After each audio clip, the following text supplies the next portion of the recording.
I love the backcountry roads of Pennsylvania, and as well as Virginia and West Virginia and many other states. They have such a beautiful drive.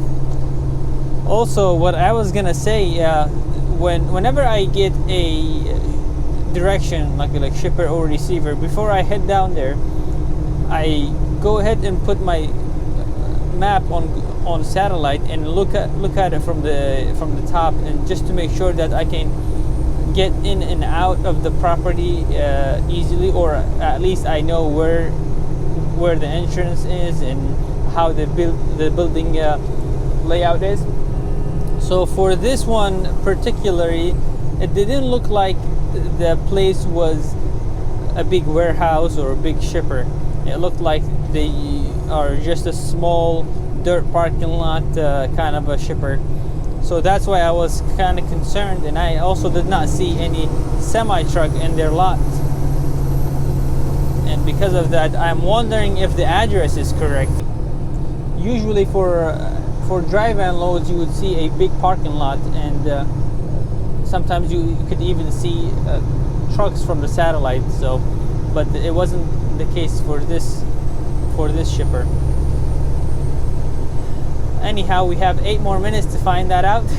So let's not get too exciting. We gotta get there sooner or later and find out whether it's easy to get into the property or not. I have decided that if I cannot find the entrance, or if I cannot get to the property, I will just park it on the street and probably walk 200 or 300 yards to get to the property and ask them whether this is the correct location or not, and if they say yes, then they'll probably guide me where to go from there.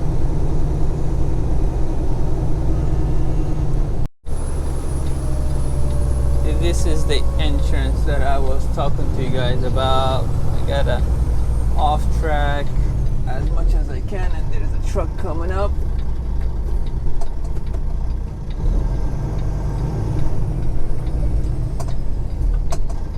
Thank you, sir.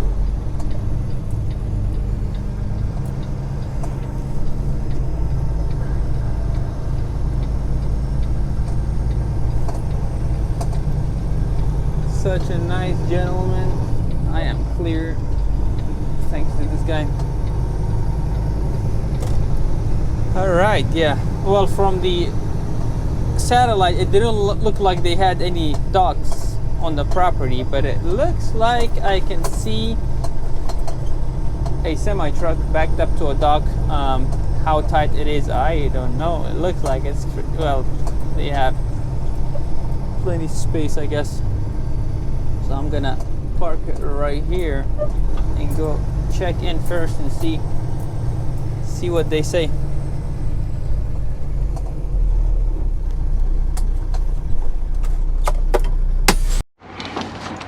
Okay, it seems like we are in the correct location, and they're loading that driver right there, and they're about to finish with him, and then after that they'll be loading me. So all good to go.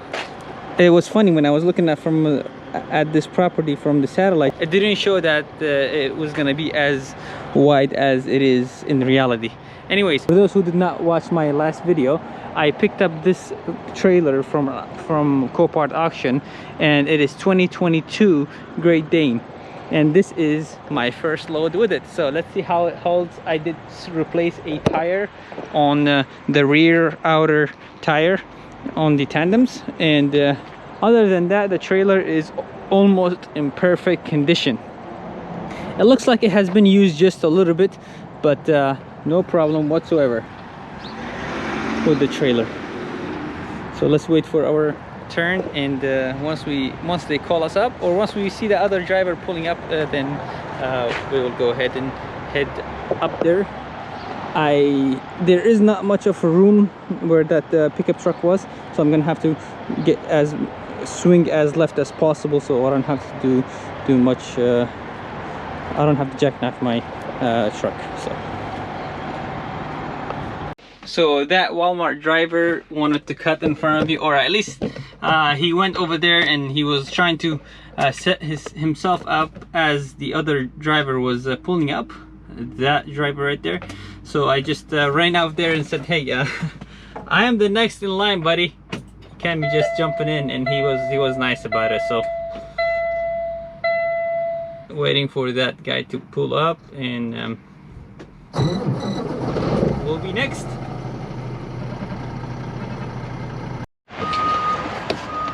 Finally, I am back into the dock right here. So it was super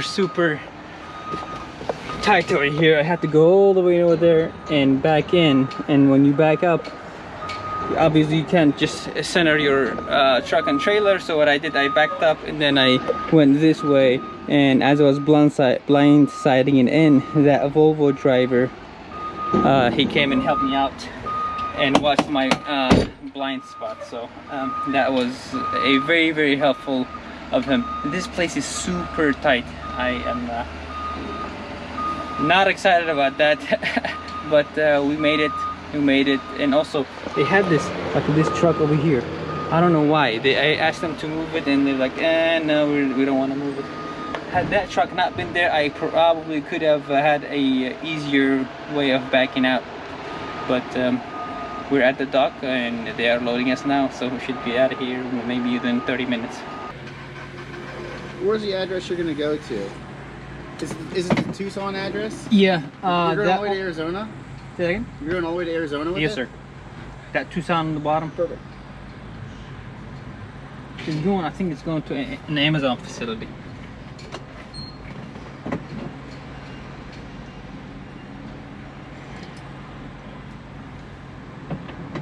Alright, buddy. Appreciate you. All right, We're thank you, still sir. loading it, but I gotta get you the BOL and all that. Yeah, no problem. I totally forgot about coming to see you when you pulled in. Look, no problem, man. Take your time. Okay, so he's gonna get the BOL ready, and I think they're almost done loading me up. So I got here I pulled in at 9 and it's 10:15 right now. So it's been like an hour and 15 minutes. I don't know why it's taking them so long to load me up, but I'm pretty sure they know what they're doing. But anyways, we'll just wait and see. Okay, good news and a bad news. So the good news is we are loaded, and a little disappointing news is that I have to wait for them to bring actually to bring 2 straps so they can secure the load, because Amazon requires that the load is to be secured pretty much. So let me show you what I have here. I'm waiting for them to come around. This is what I have. Their pallets, I guess. That's what they use in Amazon fulfillment centers. So I need to have straps that go inside of here. So my own strap does not work. It has to be those special straps that you could buy for drive-in trailers. So I thought of that. It's kind of my bad. I thought of getting a few straps before, right when I got this trailer, because sometimes shippers require that you do have your own securement. However, I forgot about it, and actually on the BOL it didn't say that driver is responsible to secure the load. So they're about to run and get some straps and come back. So we got the straps and they are right here. Let me show you how thin they are. It's a 1-inch strap, 2 of them, so I'm gonna have to go ahead and do it right now. So I'm gonna have to go ahead and put 1 in the bottom and 1 on top. So let's do that really quick.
just like that, we are loaded. Everything is good. I just have to sweep up inside of my truck real quick and where I store my other straps, and we should be getting on the road very soon. Should not wait, forget about that. I just cleaned my truck inside of the storage right here. That should be good.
I have made it into a habit that every time I stop, I check the engine just to make sure that there is no leaks or anything. There is some condensation right here, so that isn't leak. I mean, it is leaking, but it isn't something serious. But yeah, that's what I have been seeing at the truck stops.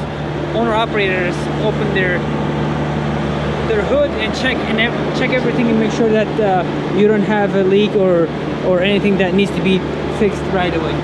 Maybe there is some slight leak that I need to take a look at and see what's going on, but other than that, the truck is good, the trailer is good. So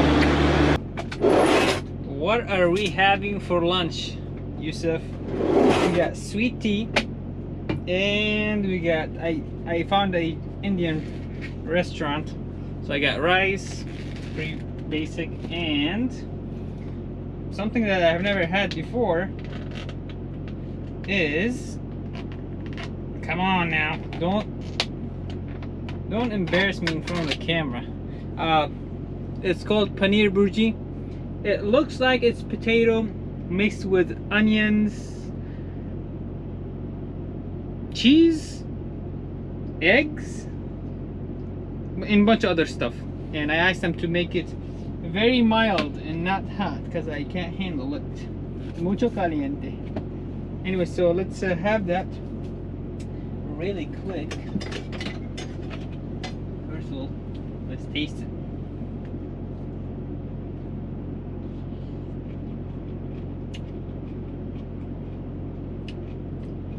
Very good. I still don't have a table, which I need to get it very fast.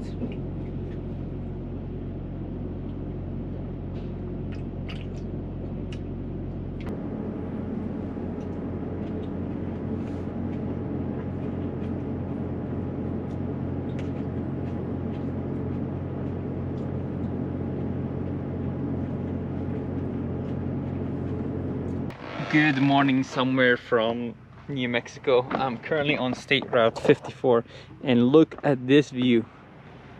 Boy, it's beautiful. When I woke up this morning, I was doing my pre-trip. I walked around my truck and there's a pack of deer. There's probably 25 of them. They were really close. You could see them very easily here. But now they're keep walking that way. So that's where they are now. So that was interesting. I did my pre-trip, but I couldn't find anything wrong. There is a slight leak in the truck over here. It has been the same for a while, so it has not been leaking. It leaked for a little bit, I think 2 days ago, but then it stopped. Oil level is good, so what I am doing is that I am getting this load delivered right here. let the trucks pass by first, and then we'll tell you guys what is going on. So my plan is to deliver this load and then drop the truck and the trailer in Albuquerque, so I can at least change all the wheel seal on the truck, get that oil leak fixed, and then pick up the other white truck. So I just got a phone call from the dealership saying that the truck was ready to go, the white one. So I'm gonna go pick that truck with my flatbed, and I'm gonna be doing flatbed for about 2 weeks with that truck, just to make sure that everything is okay with it before I could put any driver on it. And once I find a driver, I will put the white truck with this trailer, and then I will continue with doing flatbed with my blue one. So that is the plan. And also I am keeping a close eye on these two tires, these two outer tires, because they're wearing out very funny right here, you see, but it has not been increasing. So the wear has not been increasing. That's why I keep on very close eye on it, just to make sure that I know what's going on. I don't want to just replace them now because they are good. They don't have any they're good. So once they get closer to not being legal, then I will replace them. And as I'm replacing them, I will see if that wear continues. If it does, then I will take it to the dealership, utility dealership, and have them to do an alignment and check it out and see what's going on. There is a small leak somewhere. I think it's coming from here. So once I stop by utility, I will go ahead and buy one of the rubber ones. This isn't rubber. See, all of them are rubber, so it's not leaking, but this one is it's hard plastic, and I think they have a gasket inside of it. So I'm gonna get rid of that just to make sure that I don't have any huge leak. So yeah, the truck is good, the trailer is good. I just have to drive 6 more hours to get there and deliver this load. The facility is open 24 hours, so that's that.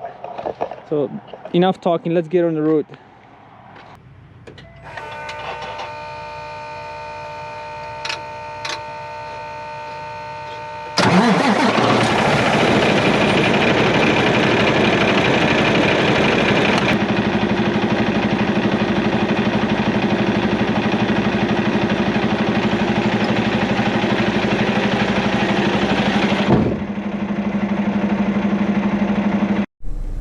Head south on US 54 West.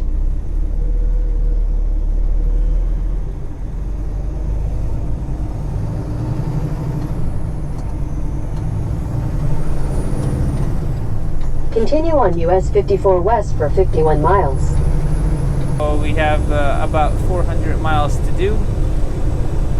I drove about 130 miles off of Highway 40, and then I saw this check station, and that's when I decided to stop and take my 10-hour break, because I didn't know how far before I could get to another stop, and I only had like 30 minutes left on the clock, but I was not rushing it anyways. One thing I was gonna touch bases on, how to maximize your income, your revenue while you are on the road. One of the main thing is that do not waste time taking longer breaks. Don't take more than 10-hour break, and don't take more than 30 minutes break, because eventually what those half an hour or an hour extra will add up to almost like 40 hours or 50 hours in a month, and you could have grossed almost a week worth of revenue within those time wasted. So, and that reminded me when I saw that Werner truck last night. He was stopped before I was there, and in the morning I did my pre-trip and I got out of there, and he was still there. So if you're feeling good and you don't think you need more than 10 hours of break, then just do not exceed that time. I figured that was one thing it was worth mentioning. Finally, we made it to the facility, and this is it. It looks like they're building a new building, so they have to catch up with the containers and whatnot. It only took them 15 or 10 minutes to get me offloaded, and guess what? I now have 2 straps that I could use to secure my loads inside of the dry van trailer. So that was good. I was gonna get some straps, but luckily they just left it inside of the trailer, so I figured I'm just gonna wrap it up, and I will probably get 2 more just to be safe. But anyways, thank you very much for tuning in. This will do it for this video. I'll see you guys in the next one. Bye.